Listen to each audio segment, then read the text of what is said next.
If steel bike frames are so good, how come nobody's racing them in a Tour de France? They're heavy, they rust, they're not suitable for performance riding. Yeah, okay. In today's video, I will share how I got my 2005 Bianchi Pinella build down to 15.2 pounds or 7 kilograms, and how I did this using ordinary components and managed to maintain all day long rideability. The bike is practical as heck to ride. And if I'm in a group ride and they decide to spice it up, the bike is able to go. I mean, it can flat out go. I will also break down the cost of this build the best I can, or the best that I can remember. And if you're like, you know what, Lewis, I think I would also like to build a steel frame project build bike thingy and have it come in super lightweight. Well, if that's you, I'm going to share the two key areas where, if you're considering that kind of project, where you can potentially save the most amount of weight and probably make the biggest performance difference. Now, if you're new to the channel and unfamiliar with this project so far, I share a video where I talk about how I found the bike, restored it, and I give my initial ride impressions. I'll also share the video that I did most recently where I did my long-term review, and I talk about very specific types of rides that I'm able to do on this bike. Okay, the first part of what I want to do is to talk about the cost of the build. The cost of the frame for me was $75, and if you think that's unbelievable, watch the video, like I said, on my introduction of this bike to the channel, and some of you may walk away saying you paid too much for it, and you may be right, but that was the cost for the frame because of the state that it was in when I received it. The fork was about $120, and that came from a Bianchi FG Lite. Then the cost of the fabricator, Bianchi Bike Works in Pennsylvania, to replace the seat tube, paint and decal the frame, that came in right around $1,000. The initial wheel set that I had on the bike were the Fulcrum Racing ones, and I spent $250 on those. I spent about $100 on tires. The Cell Italia SLR kit Carbonio saddle was about $200, seat post $100, handlebar $65, stem $75, and the component group set is the Campagnolo Super Record 11, which, let's just say they're about, let's call it $1,200 is a number that we'll use. I'm seeing them used on eBay right now for between $900 and $1,200. So we'll go with that number. That brings the total cost for this build, drum roll please, $3,183. That's the cost of the initial build. Then I had the upgrade of the Campagnolo Bora Ultras, and that's about $1,200. So then that took the build cost up to $4,383. But remember the Fulcrum Racing ones, I sold those for about $325. So that brings the cost back down closer to $4,000, which I think is a bargain for me to have my forever bike that performs the way it does, looks the way it does, gives me the joy and satisfaction and ownership that it does for that cost. I'm happy.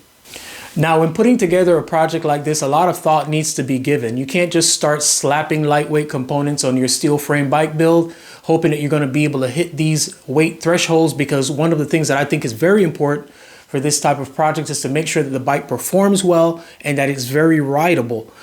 I would focus on making sure that I had the right frame set, and then the two key areas following that are making sure that you have the right fork and wheel set, because those two component systems are going to do a lot in terms of bringing the weight of the project down.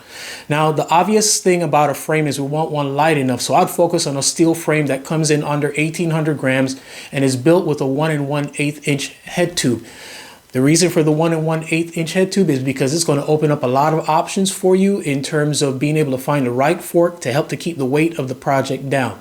Now, granted, there are not a lot of 1,400 gram Pinellas out there in the market. Those are very scarce these days, but there are some viable options on the market. Beginning with the Ritchey Road Logic rim. Ritchey recently resumed production on these, so yes, score one for the rim brake lovers. These frames come in at a weight of 1,750 grams for a 55 centimeter frame. The full carbon fork weighs 350 grams.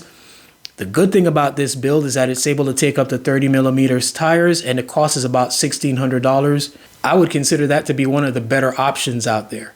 Another option is a Torelli Nitro Express. These are made out of Columbus Spirit tubing.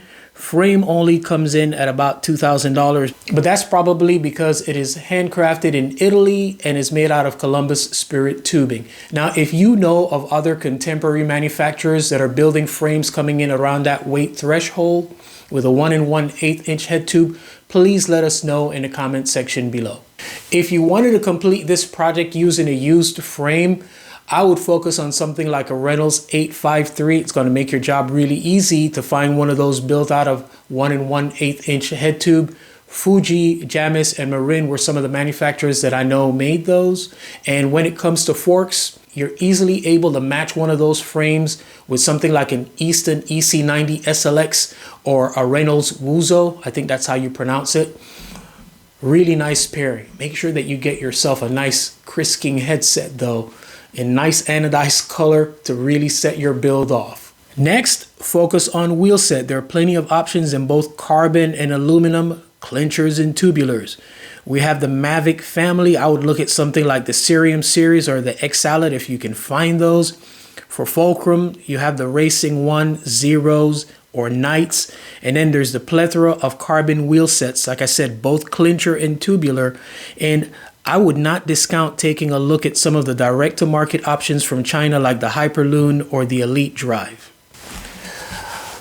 And finally, a word on Groupsets. I like Campagnolo, so obviously I'm choosing Campagnolo Super Record 11, Record 12, or Super Record 12 for my bike projects. But that doesn't mean that the variants offered by SRAM and Shimano will not yield equally satisfying results. In fact, word on the street is the last mechanical rim brake version of the Dura-Ace is probably one of the best Groupsets ever made. One other distinction that I've got to mention is that when I do these projects where I'm talking about a steel frame bike build, that's exactly what I mean. It's a steel frame bike build where we're evaluating the performance potential of a bike built with a steel frame. And I say that because there are some people who believe that a steel frame should only come with a steel fork. I get it. I understand if that's your jam. And then there are some people who will say, well, you're talking about how good a steel frame is, but you're hanging a carbon fork, carbon seat post, carbon handlebar on it.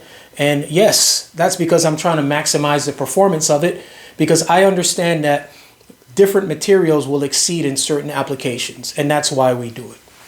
But I'm curious to hear your thoughts on these types of projects. And this is probably the last update that I'm going to do on the Pinella in a while.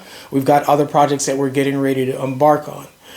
So as always, I want to thank everybody for supporting the channel by watching these videos, by commenting, liking, and subscribing. And as always, our aim here at the channel is to inform, instruct, inspire. Be blessed.